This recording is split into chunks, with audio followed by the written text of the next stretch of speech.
होली कब है? हिंदू पंचांग के अनुसार फाल्गुन माह की पूर्णिमा तिथि से 2 दिन तक चलने वाला होली का पर्व शुरू हो जाता है और होली से ठीक 8 दिन पहले होलाष्टक लग जाते हैं, यानी होली के ठीक पहले 8 दिन होलाष्टक कहे जाते हैं।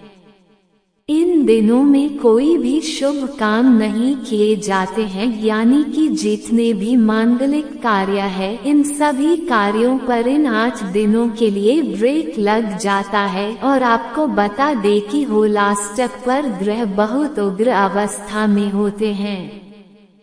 अष्टमी तिथि को चंद्रमा, नवमी को सूर्य, दशमी तिथि पर शनि, एकादशी पर शुक्र, द्वादशी पर गुरु, त्रयोदशी तिथि के दिन बुध, चतुर्दशी तिथि के दिन मंगल और पूर्णिमा तिथि के दिन राहु बहुत ही उग्र स्थिति में रहते हैं। इसलिए इन दिनों भगवान के नाम का जप करना चाहिए।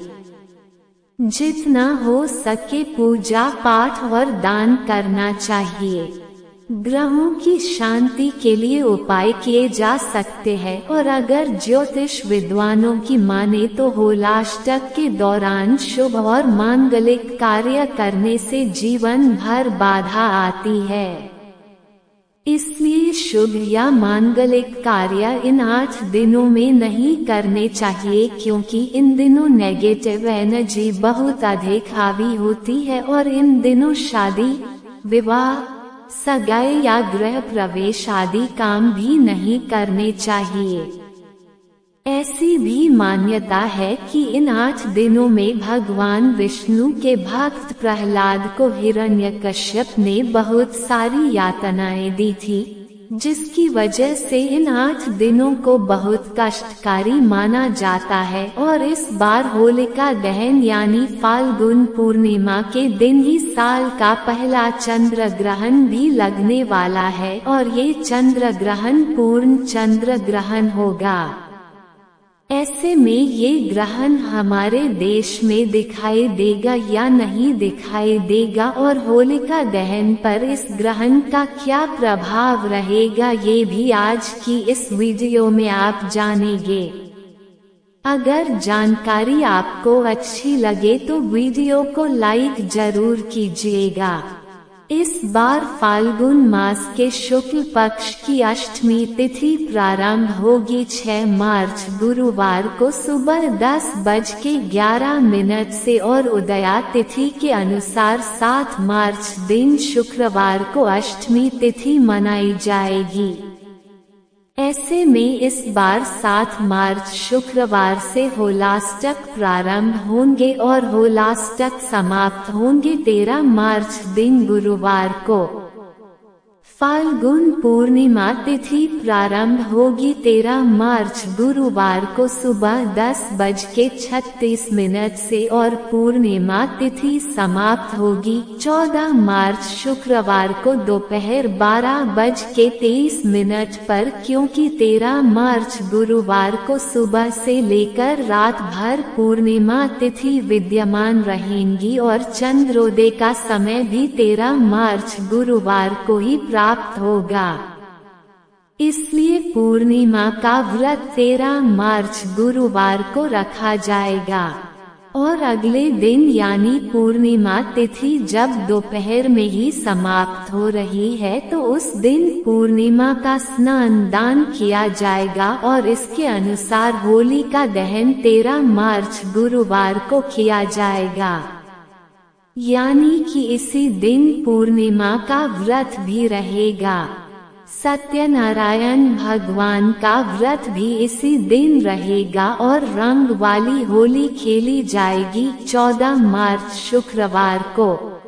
स्नान दान आप दोनों दिन कर सकते हैं, लेकिन जब ब्रह्म मुहूर्त में पूर्णिमा तिथि विद्यमान होती है तो उस दिन पूर्णिमा का स्नान करना सबसे उत्तम माना जाता है। पूर्णिमा तिथि लगते ही भद्रा काल भी प्रारंभ हो जाएगा।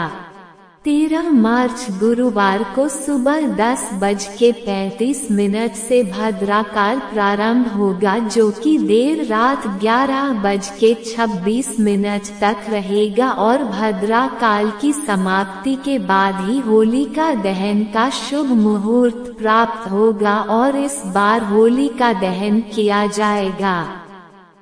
13 मार्च गुरुवार को रात 11:26 से मध्यरात्रि 12:30 तक भद्र पूंज का समय रहेगा।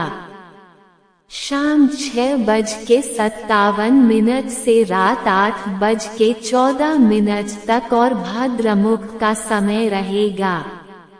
रात 8:14 से 10 दिन के समय भद्रा है, इसलिए रात का ही समय होलिका दहन के लिए इस बार बताया गया है। होलिका दहन के लिए सबसे पहले गोबर की होलिका और प्रहलाद जी की प्रतिमा बनाकर तैयार कर ली जाती है। उसके बाद पूजा की थाली में रोली, कच्चा सूत, फूल, साबुत हल्दी, बताशी, फल आदि रखे जाते हैं।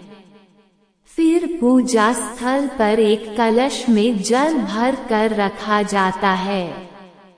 इस बात का ध्यान रखना चाहिए कि पूजा करते समय आपका मुख पूर्व या उत्तर दिशा की ओर होना चाहिए। अब नरसिम्हा भगवान का ध्यान करते हुए उन्हें रोली, अक्षत, मिठाई, पुष्प आदि अर्पित करें। फिर होलिका दहन वाले स्थान पर जाकर होलिका की पूजा करें। फिर भक्त प्रहलाद का नाम लेकर उन्हें पुष्प अर्पित करें और उन्हें 5 तरह के अनाज चढ़ाएं और फिर कच्चा सूद या कलवा लेकर होलिका की परिक्रमा करें और आखिर में उसमें गुलाल डालकर जल अर्पित करें। जलती हुई होलिका की 7 बार परिक्रमा करनी चाहिए। इस तरह करने से रोग और बीमारियों से मुक्ति मिल जाती है। प्रिय श्रोताओं, ये थी आज की वीडियो। जानकारी अच्छी लगी हो तो वीडियो को लाइक करना मत भूलिएगा। कल मिलते हैं एक और नई वीडियो के साथ, तब तक राधे राधे।